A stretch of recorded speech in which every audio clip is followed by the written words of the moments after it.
You'd think, in an age where we have all the world's information right in our pockets, that we'd have it all figured out. But somehow, some of the oldest, most damaging myths about sex and our bodies are still hanging around. They hide in silence, and they cause real harm. So today, we're going to drag them out into the light. And hey, don't just take our word for it. The experts are constantly blown away by how much power these myths still have. Even seasoned sex educators like Veronica Whitehead are just shocked that ideas from centuries ago still have such a tight grip on us. And we've got to be clear, this isn't about some harmless misunderstanding.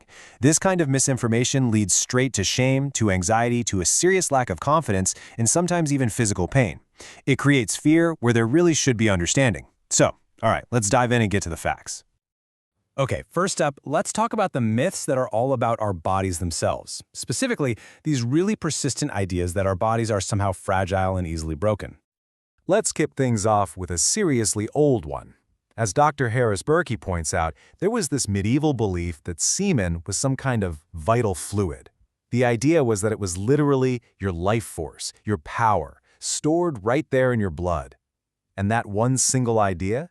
It became the root of so many other myths.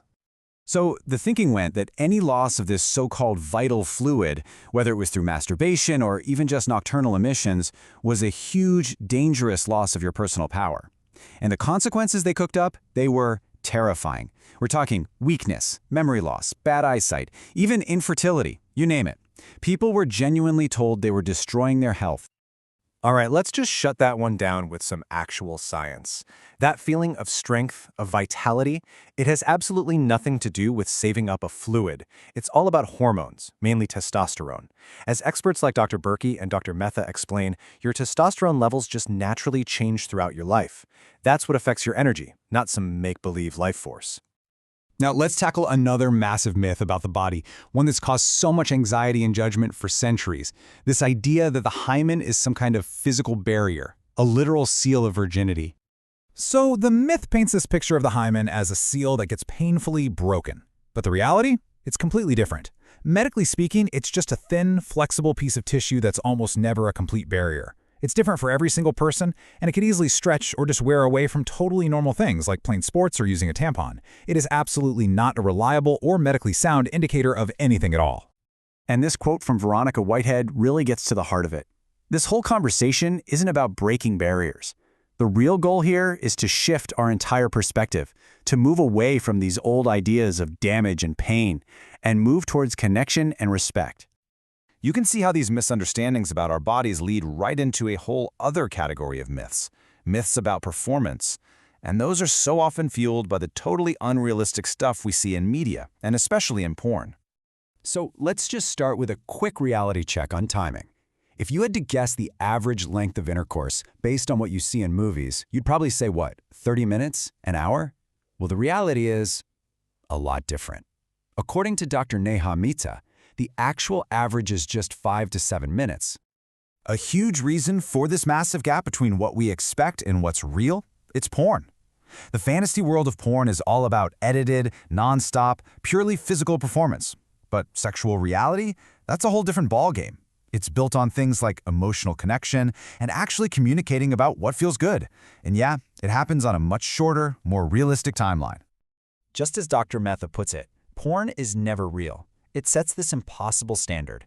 It basically creates a powerful hormonal reaction to a complete fantasy, which can end up making real-life intimacy feel like a letdown in comparison. And that can lead to a lot of self-doubt and unnecessary pressure for everyone involved. And all that pressure, it often gets focused on the wrong things. Society and porn have built up this myth that penis size is the be-all and end-all. But you know what partners actually say matters? Experts like Dr. Mehta and Dr. Berkey are totally clear on this. Things like time, effort, foreplay, and that emotional connection are way, way more important for mutual satisfaction. Okay, so we've torn down some major myths about our bodies and about performance. But what's the solution? I mean, how do we actually protect ourselves and our relationships from all this harmful misinformation? Well, it turns out there's a really clear and powerful antidote. You know, it's pretty incredible. Every single expert we've cited comes to the exact same conclusion. The single most effective weapon we have against shame, against anxiety, and against these myths is just open, honest conversation. That's the path to breaking free from all the stuff we've wrongly been taught.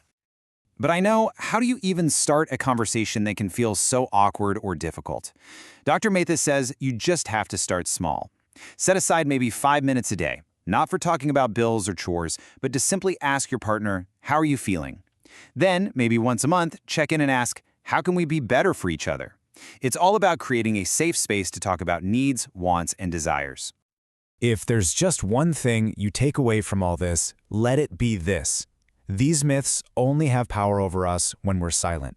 They absolutely thrive in the dark, but they just wither and die in the light of an honest conversation. The very first step to a healthier understanding for you, for your partner, for everyone, is to simply start talking.